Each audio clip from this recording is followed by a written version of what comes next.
Hi, this is Roger, thanks for dropping by. This is Paranoid. There's nothing in it, it's empty, but I still hold it. And that's been happening quite a lot lately. I've just decided to admit to it. It's to stop me doing this, which I find annoying when I watch the video back. It's a nervous habit when I'm not a nervous person. So it's a stupid habit. It really annoys me. I think it annoys some others as well. And it will do now I've mentioned it. So I hold my coffee cup. While I've got that in my hand, I don't do it. So that's why that's there, not necessarily with coffee in it. Right, that's enough of the blab. Today's video is a repot. Now this is a plant I've had some time. It took a long time to get it, and now that I've got it, it's not being looked after properly. I thought, well, as I'm going to do a repot on a single orchid, perhaps we'll do it as a little spotlight as well.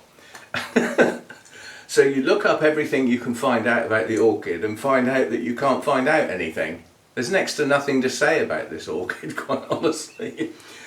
We better say what it is. It's Dendrobium victoria-reginae. Yeah, so named after Queen Victoria.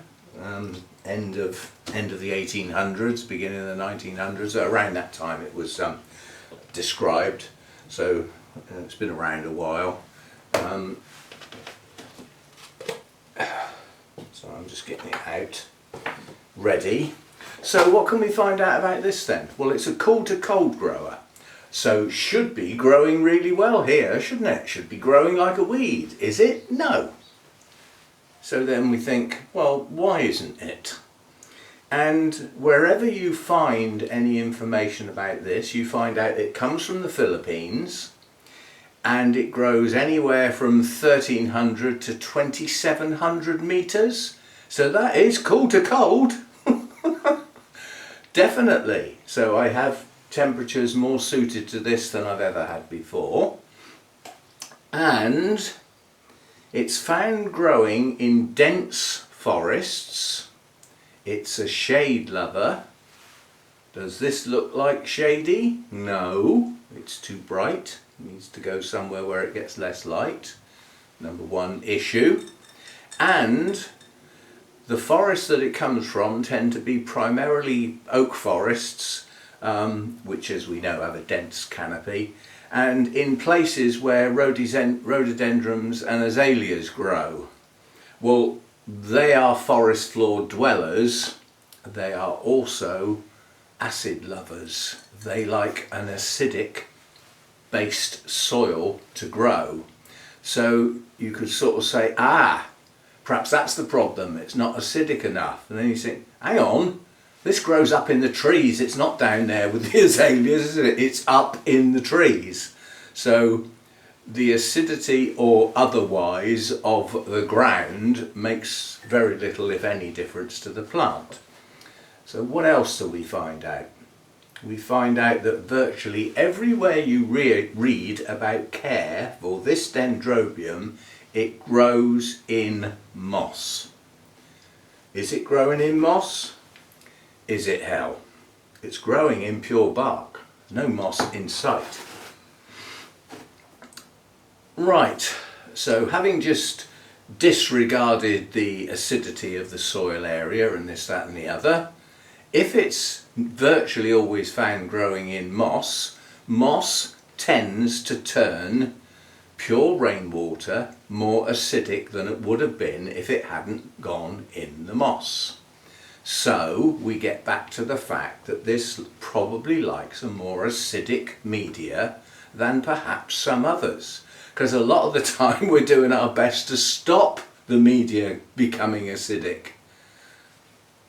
Not necessarily for this one. So errors in care for this involve too bright, incorrect media, over a period of time has slowed this plant down to next to nothing. We will fix that now. It's bloomed for me over the last few years on a regular basis, so it's blooming okay. The other thing, the blooms, the deemed blue. Well, they're not, they're purple. But when it comes from shadier, cooler places, where it's grown in shadier, cool places, cool to cold, you will get a much deeper colour to the blooms. So if your blooms are wishy-washy, chances are it's too bright and or too warm, or both possibly. Anyway, this does have some leaves on it on one cane, and what I propose to do now with it should produce some basal growth or growths and get some more canes with leaves on, because this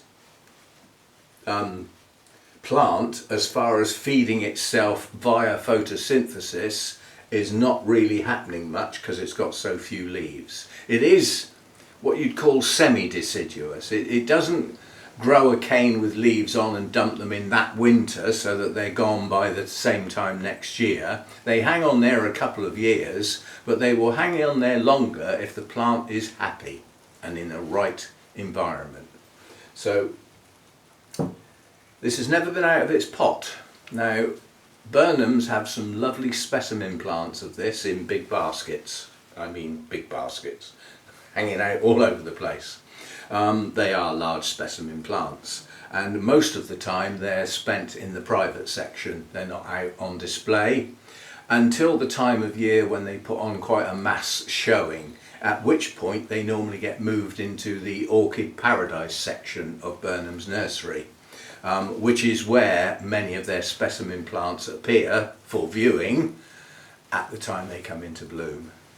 It's where the big pond with the koi fish are, and they've redone it for this year because they often close it down for winter. And this year they've got tables and chairs in that area by the pond, so you can go and have a sit down in Orchid Paradise surrounded by specimen orchid plants and go, "Excuse me, coffee and cake please." They'll bring it to you. I like that. Or I think you might have to go into the place, you know, into the cafe place and say, "Coffee and cake please," and I'm out there. It's more that way round. Anyway, I wanted a good one of these after several attempts at getting one online. One plant arrived dead, and the vendor insisted that's what they look like, and I insisted no they don't. So I got my money back, and then the other one arrived, and it was quite a good plant, and it was on, I think it was in a pot, and I think I mounted it, or maybe the other way around, but I you know, it was a nice plant, I was happy with it. Not in bloom.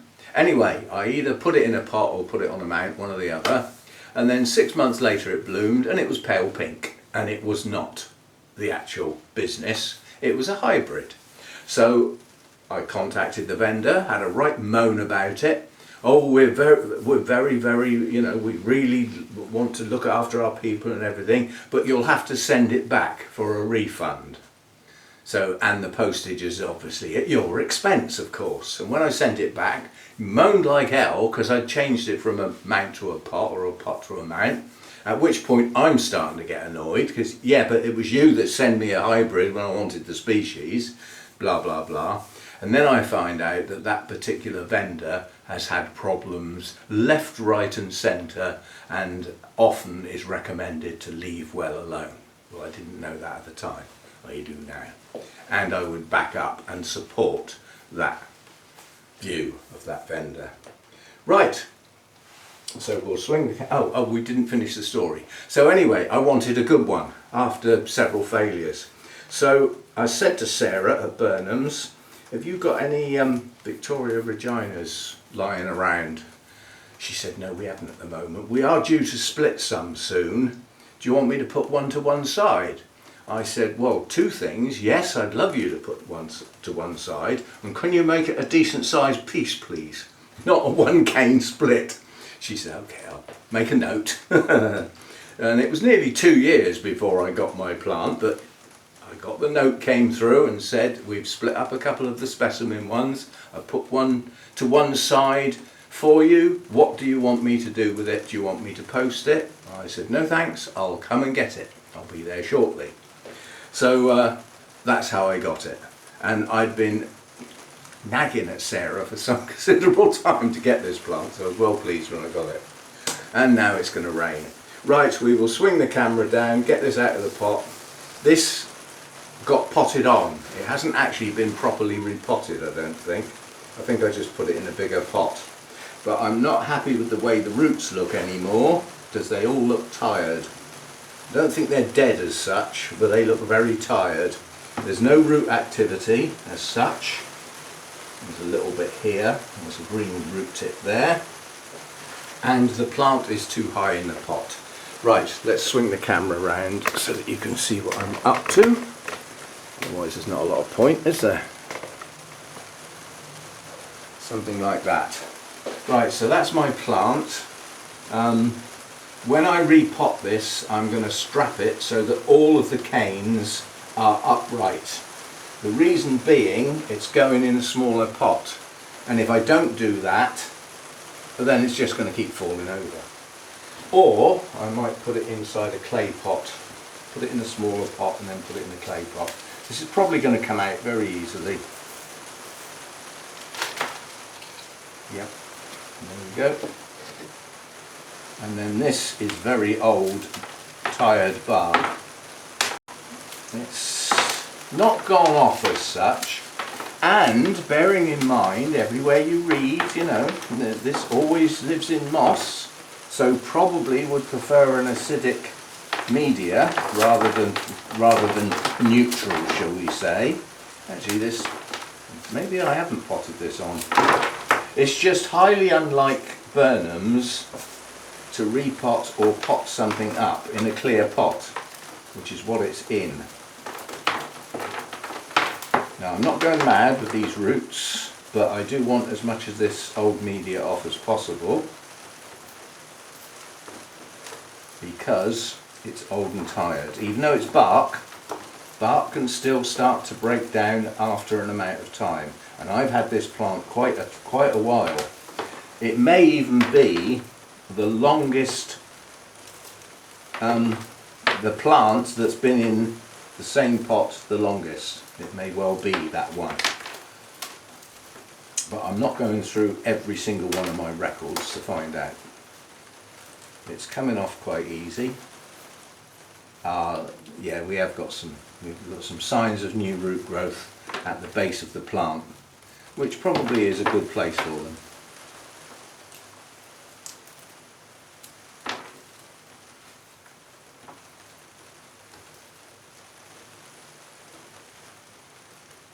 But there's very little active root growth in what was down in the pot.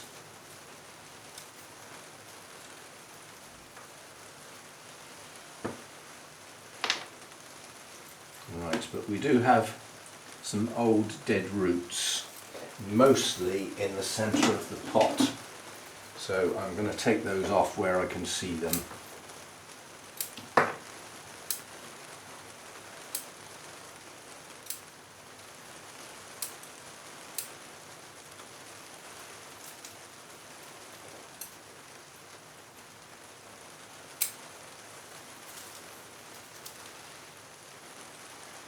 You look where the original base of the plant was, right down here, buried that deep in the pot. So this piece, when it was taken off the plant, had kikis growing out of it, and whoever potted it up, Arthur I suspect, although Sarah does have some, I don't know whether they're foreign students or college students, but she does have a little army of young people around the nursery sometimes doing stuff. So I just have to ask who they are, what they are, so that I'll know for future reference. But yes, so this probably had kikis coming out, and it was deemed that there was more root activity at the base of the kikis than there was at the base of the plant, which was right down here, and so it was potted at that level, and it's going to go down again now. In fact, I'm just going to take these off, these low down roots. We'll start again from the top of the plant, mainly. I'm taking everything off, obviously. Some of these roots are actually okay, but not many. This should have been repotted at least a year ago. Been in its pot far too long.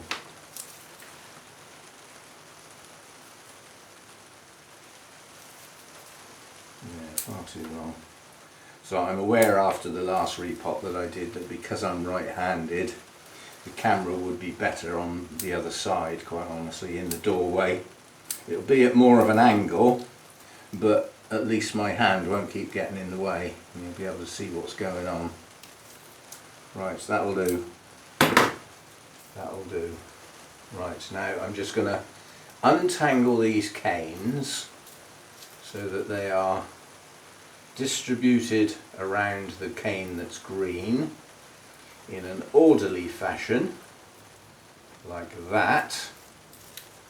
And then I'm going to put that great big clip back on. For now, that won't be permanent, that's just for now. Is that big enough to hold them all? And then I'll put that little one back on there. No, I won't, I'll get a big one out. It's going to make life a lot easier to repot this. There's another. Is there a really big one somewhere? Yeah, there's a really big one. Let's stick that one on. Right, so that's got all the canes nicely strapped together effectively, so it's an upright plant now. And right, as usual, I shall have a tidy up and we'll be back to get that in a much smaller pot with a completely different mix. So we won't need that. And we won't need the polystyrene. Right, so tidy up time and I'll be back.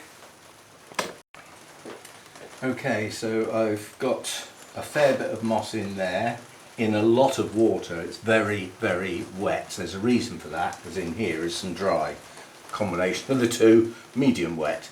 And you notice I haven't got my plant soaking in the water with the seaweed added. So have I given up on the seaweed? No, it's in there. So it's going in the pot. The plant's still going to get some. I still don't know whether it does any good, and I probably never will. But I know it does no harm. That bit I do know. Right, now in here is stuff that's been mixed up before. So it's basically bark, mainly small bark, perlite and some moss. And I'm going to get out some of that bark so that we've got a smaller amount, somewhere about that. And then there's a lot of moss going in there. Now I'm squeezing it a bit so that I can get it distributed nicely, but this is almost going to be a pot full of moss. If everywhere I read says that this grows in moss and it's not found growing in any other environment, then obviously it likes to be wet or moist. And then in addition to that, if you find some more detailed care guides for this, you find out another thing. It likes to be evenly moist throughout the year, not a rester. That's something else I've been doing wrong. I've been keeping it quite dry in the winter. So given how much was wrong with this, I'm surprised it's still with us. Right, some in the bottom. As I say, this is quite heavy on the moss. Now this is a much smaller pot, but by hook or by crook it's going in there. As I said, if you have a bit of trouble getting some roots in, just twist and they will curl. You might snap a few, but generally speaking they'll go in. And I want this pot lower in the plant. This plant lower in the pot this time round. Now that's as deep as it's going to go, and I know why.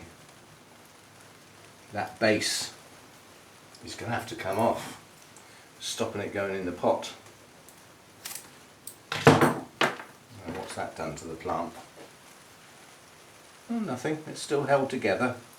Jolly good. I think I might have, like here, I've now got a single cane with no roots. That's probably going to die. In fact, I'm going to take it out. It's bloomed many times. It's probably finished. So we'll hook that one out. Now, have we got a second one? No, the other one's actually grown. The other one had a kiki attached, so it's okay. Right, where do we get to? Back in the pot to you. There's still a few dead roots on there actually, but as I said, I want this down in the pot a lot further than it was before, to the base of that kiki, or side shoot I suppose you could call it, where the new roots are. And I want media at that point this time round. So we will put some in, and then we will try and get it to fill in the gaps.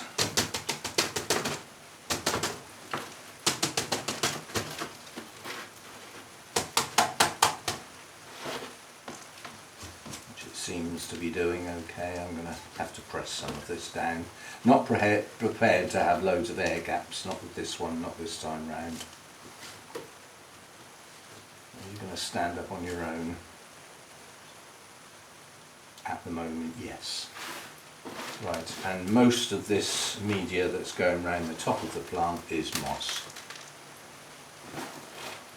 That's where the roots are. That's where I'm hoping this extra moisture is going to help those roots to shoot on a bit quicker than they might have done otherwise. But it's not tightly packed around the base of the plant. It's loose at the base of the plant. It's tighter down in the pot.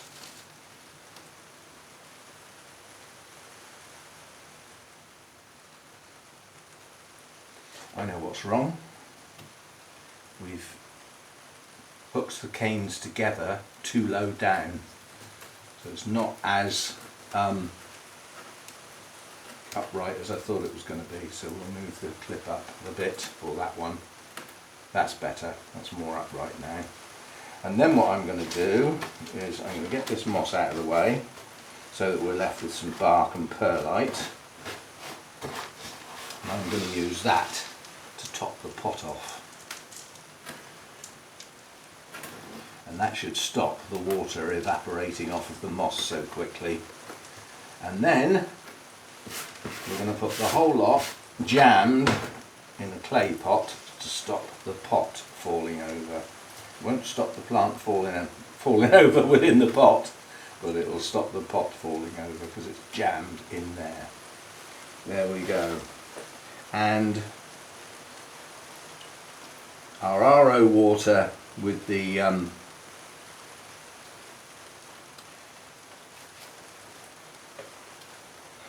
come on brain, more coffee. Actually it's lunchtime, that's what's wrong. We're starting to get grumbly tumblies. Yes, the seaweed water can now be used to water that in so that it doesn't get wasted. So we can just tip that in the pot.